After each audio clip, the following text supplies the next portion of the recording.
Ladies and gentlemen, please welcome Judd Apatow.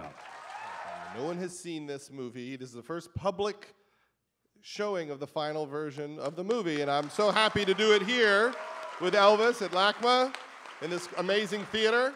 There's so much anger between that couple in that movie. What made you decide to show more of their lives in this one?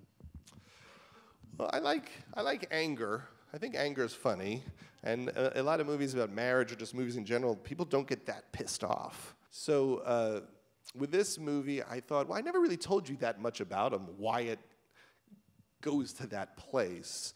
And in Knocked Up, both couples break up and they go to Vegas and take mushrooms, and they come back, and Heigl won't take Seth back, but you see that Paul and Leslie are instantly back together because they're married. They have to work it out. And I thought, I want to show the audience what happened in that period of time, like how they work these things out. I felt like I omitted that because that was the point. Like, no, married couples work it out. They have to work it out. Do you worry that you're using too much of your own life in the movie? Well, anything that's like really humiliating and embarrassing is from Paul Rudd's life. It's directly things he's done.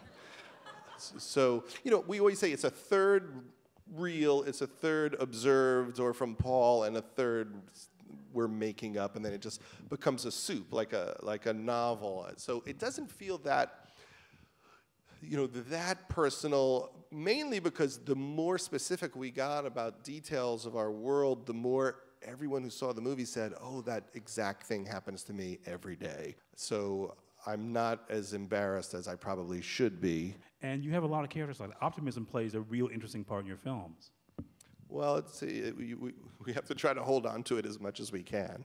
We're desperately trying to stay optimistic, even when the record company's going down or suddenly you get someone pregnant. You do have to make the best of life, whatever it hands you. And I like seeing people try to be good people. Like, oh, I got to deal with this. This is really hard, and I don't know how I'm going to handle it, but I'm going to put my best face on and try to get through it. And in all of these movies, there's no villains. I never have anyone trying to murder anybody. I didn't want Paul Rudd to have an affair with Megan Fox. I kind of feel like the normal cycles of life are a big enough obstacle to create comedy and have people melt down. I actually don't even need much more than what happens all the time.